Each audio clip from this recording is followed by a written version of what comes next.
All right, so the first question I have for you is, why is solving the right problem so hard? This is what I've spent my career thinking about. I've been doing UX for almost 15 years now. And I guess my first point is that effectively the website is a barrier between an organization and its users. Right? If you run a shop or a supermarket, you literally cannot avoid the feedback, right? They will come up to you and they will ask you, where's the organic couscous? You know, it's unavoidable.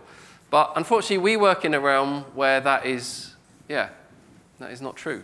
We don't sit in their offices, we don't sit in their bedrooms, we don't see this stuff. So it's vital for us to understand. Einstein is reportedly said this, not really sure whether he actually did. If I only had 1 hour to save the world, I would spend 55 minutes defining the problem and 5 minutes finding the solution. We don't spend enough time thinking about what the actual nature of the problem is. So my question for a lot of the managers in the room, or anybody senior, is, if you're prepared to spend hundreds of thousands, potentially, on your website, why can't you spend a much smaller amount making sure it's the right website? You can use that argument if you want to do user research, if you like. And what's the mindset we need to adopt? Actually, just a quick show of hands. Who has actually done some user research firsthand? OK. Some? OK, yeah. So the mindset is something like a combination of this, right? Deeply empathizing with the people in a non-judgmental fashion, really trying to bridge that compassion gap. What is it what challenges is that person facing? But the way Clear Left do it, the way I do it, is also a combination of this, finding Sarah Connor as quickly as possible, right?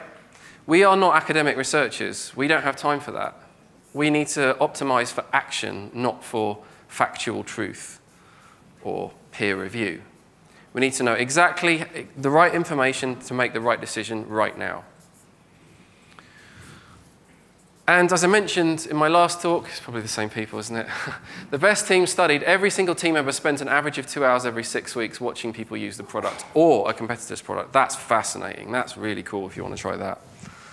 So what kind of research do you do? Well, Zach and I did some work together recently for a university. And I'm not going to talk about all the kinds of research you can do, but I'm just going to focus in on one particular thing, which is interviewing users and the kind of way in which I do it. It's just kind of my take on it. And I'm going to zip through some of these slides really fast. Do take pictures if you're interested in following up. But I'm not going to sort of elaborate on some of the points because I know we're short on time. But here's how I do think about kind of research as an overall activity in the digital realm. So you have a what, and it's really kind of this big wall of data usually, right? Analytics. You've got KPIs, conversion rate, and it gives you a sense of the behaviors and the outcomes. But it's pretty dry. It just tells you what's going on. It doesn't really give you anything more than that.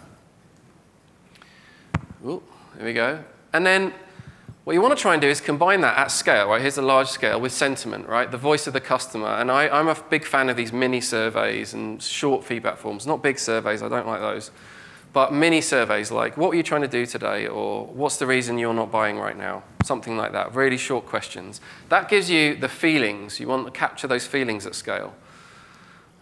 And then why, the experience they're having, well, we kind of simulate what's going on in bedrooms and offices and living rooms, or on the train now, or whatever it is, with interviews and usability testing.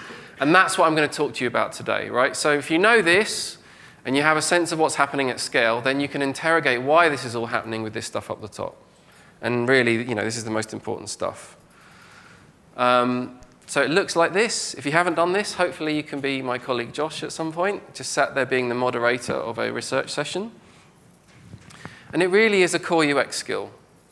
If you're not doing this, really, I don't know if you're doing UX. If your team isn't doing them, start now as soon as you can. Just even start in the smallest way, like try with a family member, or just the really simplest way in which you can get started. I'm just going to quickly say something about the project that we did, which was at a university.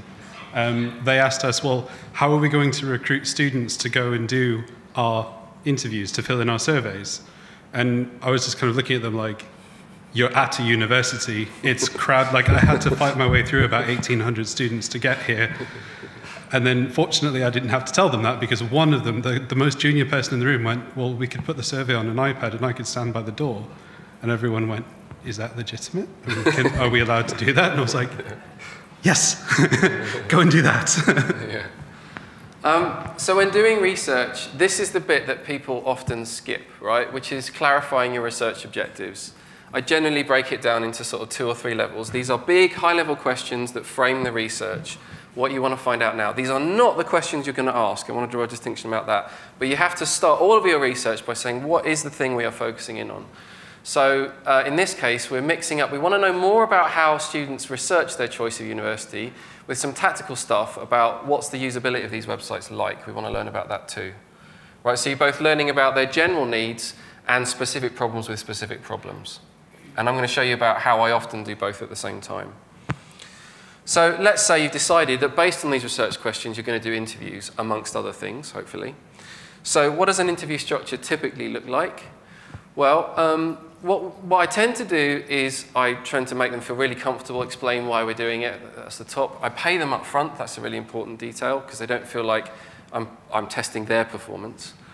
Then I'll do an interview with them, about 20, 25 minutes, and then optionally, but most of the time, we'll do usability testing.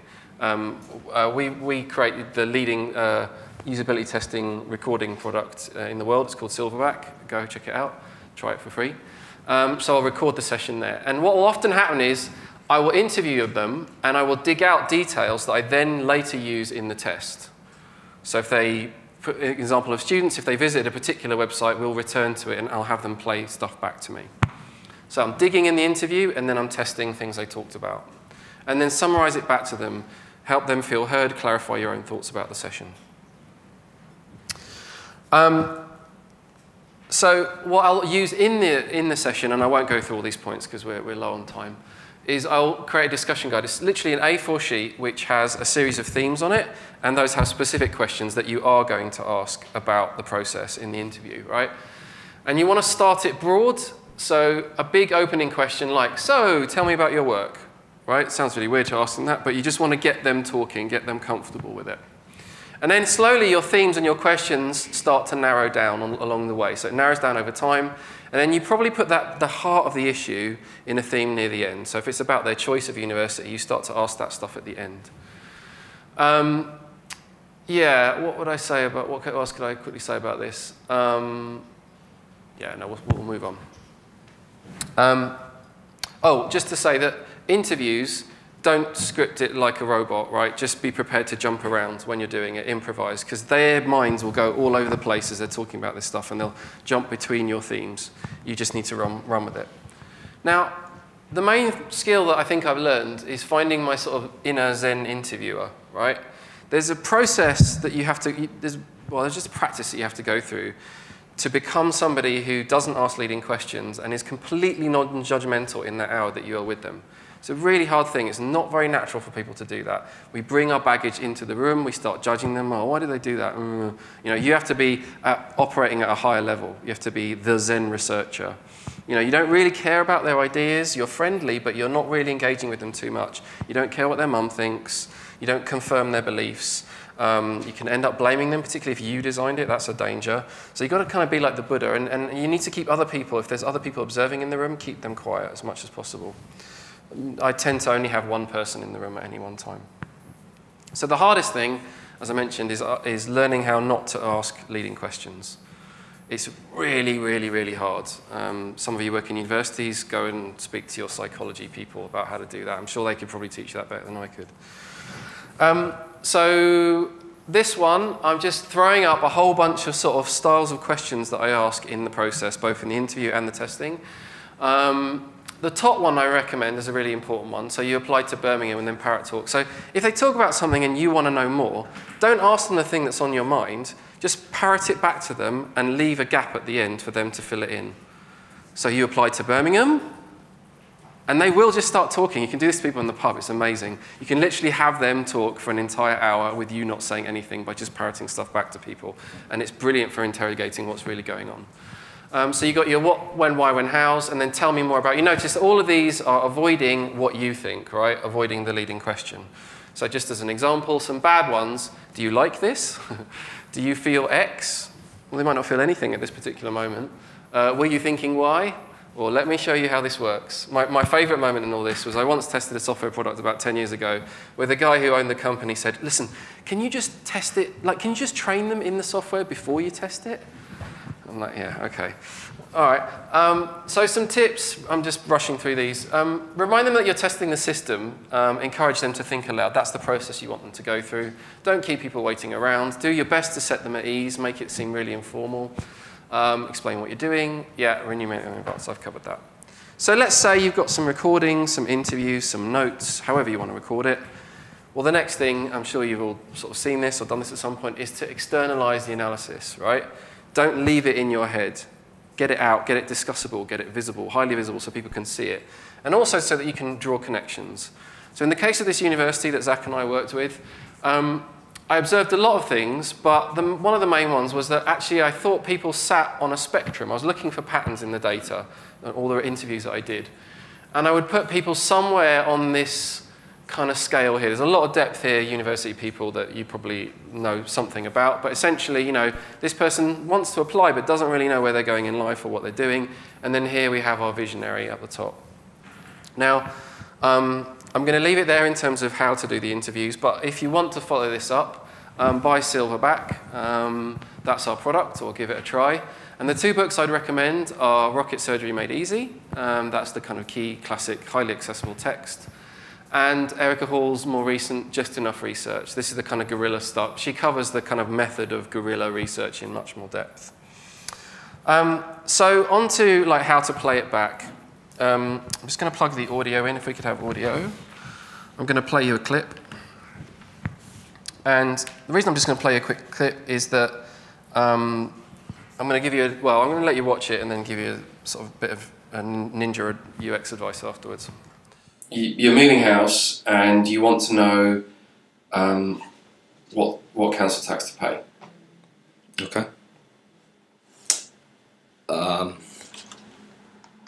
It's your turn to deal with it this time. Council tax and business rates.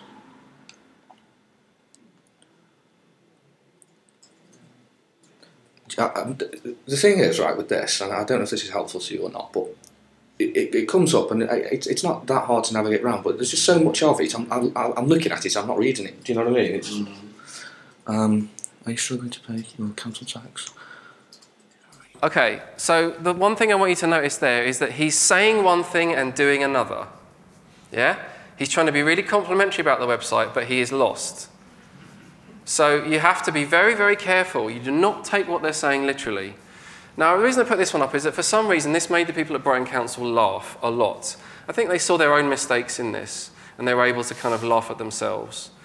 And almost everybody in the council has seen this. I mean, not anymore, but a few years ago when we did this research. And I've now considered actually sort of hiring people with a good sense of humour, because I think it unlocks a lot of things in the institution if they can laugh at themselves. So this clip is probably the biggest, well, I would say video in general of users actually doing stuff is the most powerful evidence that you have at hand. So make sure you get these beautifully kind of packaged little 30-second clips that explain the problem.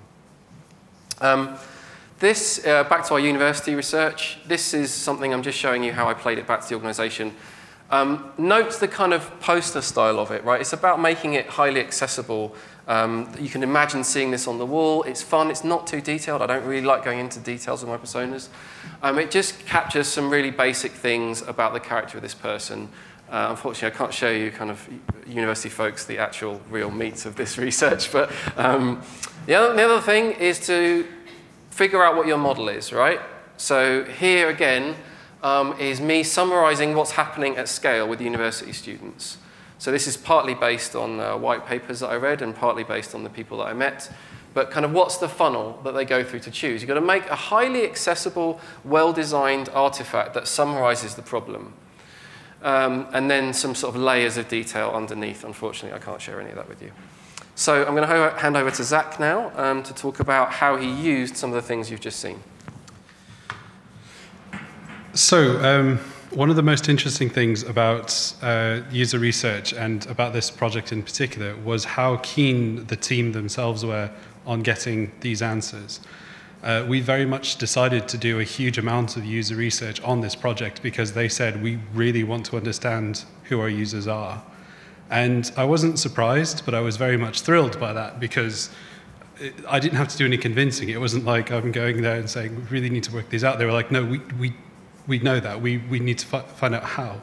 And one of the things I can say is that by having very, very well communicated analysis, it made a huge difference to how we actually chose to design the website. It informed all of our user journeys because we're able to really quickly go back and say, who? So for example, we could take a persona and we can say, who is this bit for? And then we use that as a review process to say, how does this new layout address the challenges of Ryan the Undecided, who's my new favorite persona character? It's kind of like Ivor the Boneless, but we've got Ryan the Undecided. And it worked really well. The best outcome of this, for my mind, I'm a content guy. Like, I've done content strategy for a few years now. And I gave a quick talk at the beginning of the project about how to run a content audit. I gave them, I think a lot of you were at the user group where I gave the talk, where I put some Greek text on, and Dave debunked it because he's got a PhD in philosophy. Thanks. And we talked, I gave them a really quick intro into how to run a content audit. And then their team ran with it. They took the framework of an audit, and they took the personas and the challenges and the user stories that we'd created together. And their team came up with this brilliant, perfectly tailored set of questions to ask in an audit. And they ran with it, and it was fantastic. I mean, we were able to audit and cut down huge amounts of content, which was simply irrelevant to any of their key journeys. They were able to use this as kind of, do you remember when I talked earlier about the kind of battle for the homepage?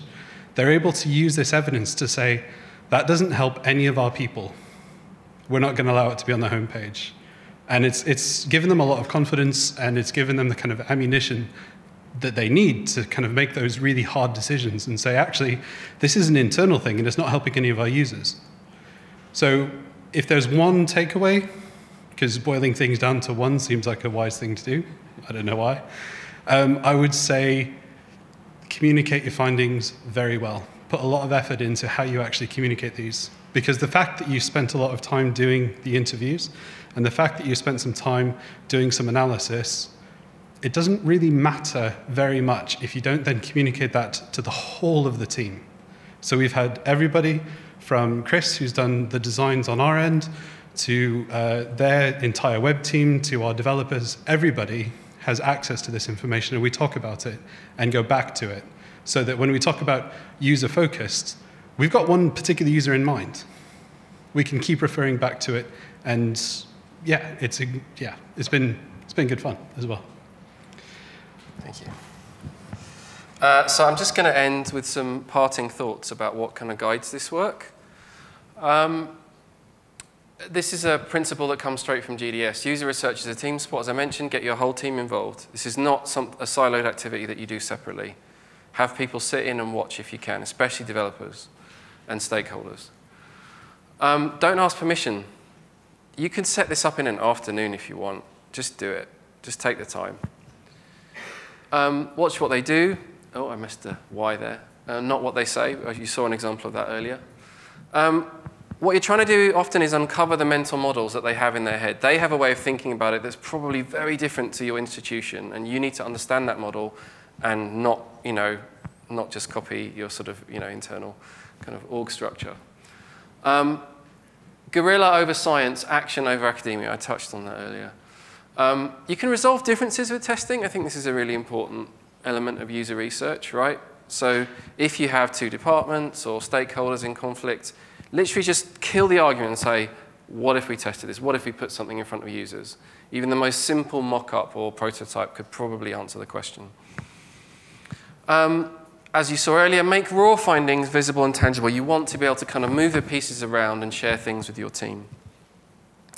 And finally, I don't think a lot of you will be doing so much value testing, but never conflate value testing with usability testing, right? So it's very easy to find out whether something works for somebody. It is very, very, very difficult in the research I've described today to understand whether a product, for example, like a startup would sell, would they actually use it? Only really systemic feedback, a marketplace is going to tell you that. But you can learn a lot, as Zach points out, right? Like doing the research will tell you a lot about what a student needs, but not exactly whether they're going to choose your product or not. And I'll just leave you with a couple of things. One, you are never done, right? The build, measure, learn. This is the lean cycle, or Kaizen, as they practice in Japan. You are never done, right? So please, please, please do not leave this as a one-off activity. And I have a way to make sure it's not a one-off activity that I often leave with clients, which is this. Put up a sign or a thing in your office somewhere which says, days since we met users. Some sort of calendar, reminder to yourselves. This is how long it's been since we sat down and empathized with the people we are building for. And you just flip that chart. And the longer it goes, the worse you'll feel, and the more quickly you'll organize some user research again. And last thought, Jobs said, you've got to start with a customer experience and work your way back towards a technology, not the other way around. So much of what we build starts with the tech and ends up the other way. We really need to interrupt that. Time's up. Thank you very much.